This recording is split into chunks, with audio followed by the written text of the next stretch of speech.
Hello, welcome back to Learn Oikonomia. Today we are going to discuss the concept of input-output model.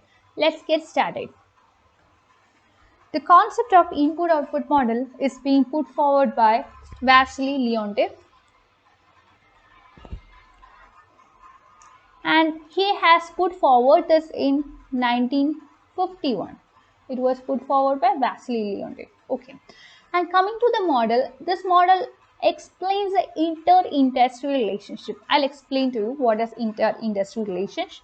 You know that agriculture is an important sector in our economy, and industry is another important sector in our economy, isn't it?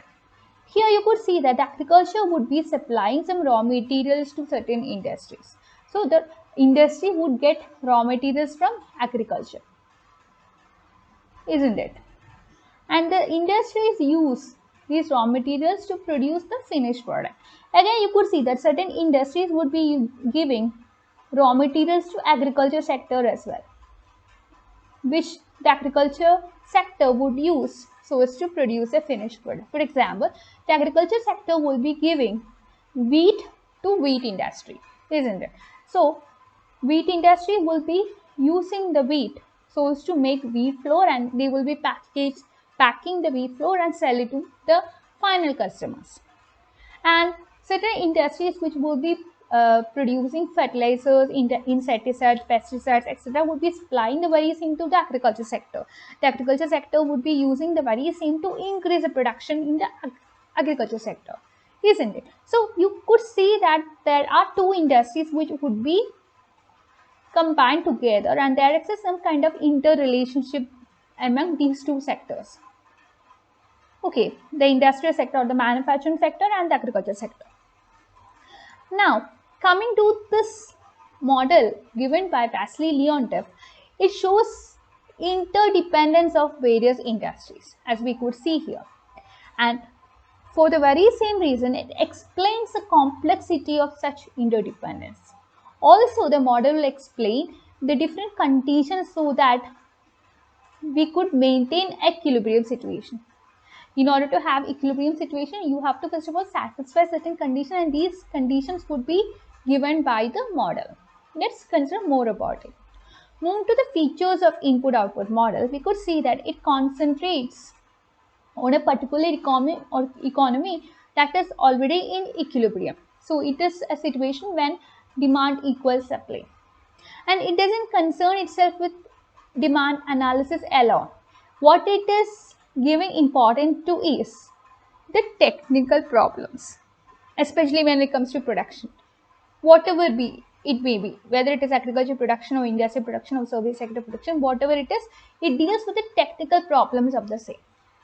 And it is something which is based on empirical investigation. What is empirical investigation? You will go to field and you will be collecting data, and based on this data you will be going for analysis, and based on your analysis you will derive some conclusions. And we could see that the input-output model is something that is based on two steps. First of all, you will be constructing an input-output table. Input-output table. You will construct this. Then use of this input-output table to build the model. You will be using the same table to build your model. That is how it goes. Now we could see that the basic input-output model can be divided into two versions. First is a static model, and then we have something called a dynamic model. Moving to a static model, it shows the values of flows of goods and services between different productive sectors just by looking at the inter-industry flows. Whatever it may be, whether it is static or dynamic, it takes into consideration the input-output model of an economy. But when it comes to static model specifically, it looks at a very particular period of time. That usually it would be a year. Moving to a dynamic input-output model, it would become dynamic when it is close by linking it to investment. Whenever you have the element of investment in input-output model, it makes the model dynamic. And also when it comes to a dynamic model, you will be trying to get the intersectoral balancing over a period of time. It is not at a point of time, we are dealing with over a period of time. Okay. Having said so, let's consider the importance of input-output model. As I've told you, the model will be giving you certain quantities of goods which a producer and other firms would be buying and selling to each other, because it deals with the inter-industry flows, isn't it? The movement from agriculture to industry and industry to agriculture. The movement from agriculture to service and service to agriculture. Like that. So we can take the insights that we get from input-output model, and by using the very same thing, you can make some adjustments to improve the prevailing situation. Also, this shows the interrelationship among different firms and industries. As I've told you, the agriculture sector is related to industry. Industry is related to agriculture. Service sector is related to agriculture.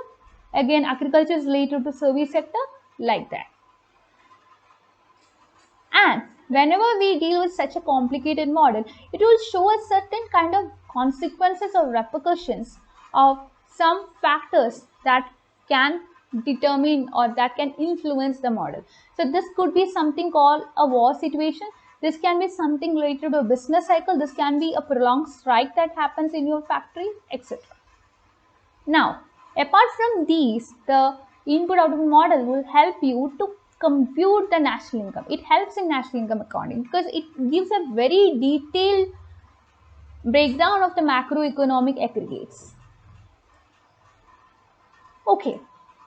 And also, it will be providing some estimates of production as well as import, which are consistent with each other, and also this would be consistent with the final demand.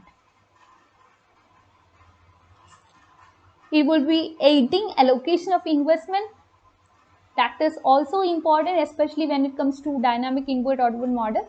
The element of investment is taken into consideration. And also the requirement of skilled labor could be evaluated using the input-output model. So in such a way, we could say that input-output model is one of the important models that is being still constructed and used for model building.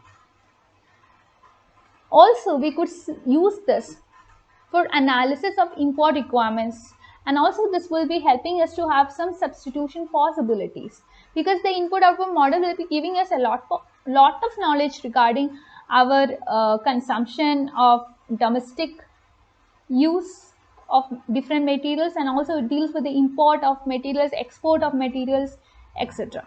So it will be giving us some insights regarding both the direct requirements and indirect requirements. The direct requirements will be consisting of the capital, labor, import related requirements, etc. And indirect requirements would deal with the requirements that will be coming in the other sectors of the industry. The input-output model will be giving us both of this. And that's all about today's discussion. Thank you for watching, and you can like, share and subscribe to this channel for more videos. You can be a part of my Telegram community. I'll be providing the link of the very same in the description box. Also, you can download the Learn Oikonomia app. For that also, I'll be providing the link in the description box. That's all about today. Thank you for watching.